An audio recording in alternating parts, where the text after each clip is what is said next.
נראה לאודרואיד W, כך הוא בעצם נראה, תסתכלו, ככה זה הצד העליון שלו, זה הצד התחתון שלו. אוקיי, כאן אנחנו רואים את חיבור ה-USB שהוא בעצם מולחם לנו לפלטה. הנה אתם רואים פה בארבעת הנקודות האלה. תתפוס פוקוס.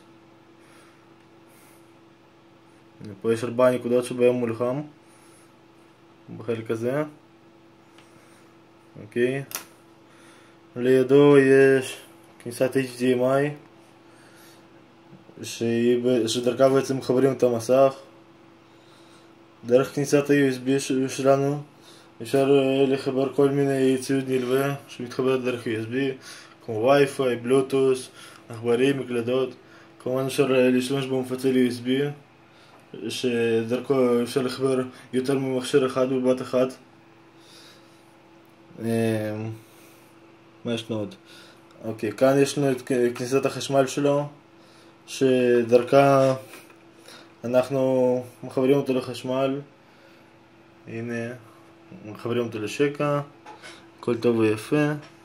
כמו כן אפשר לספק לו חשמל דרך כניסת המיקרו USB כאן.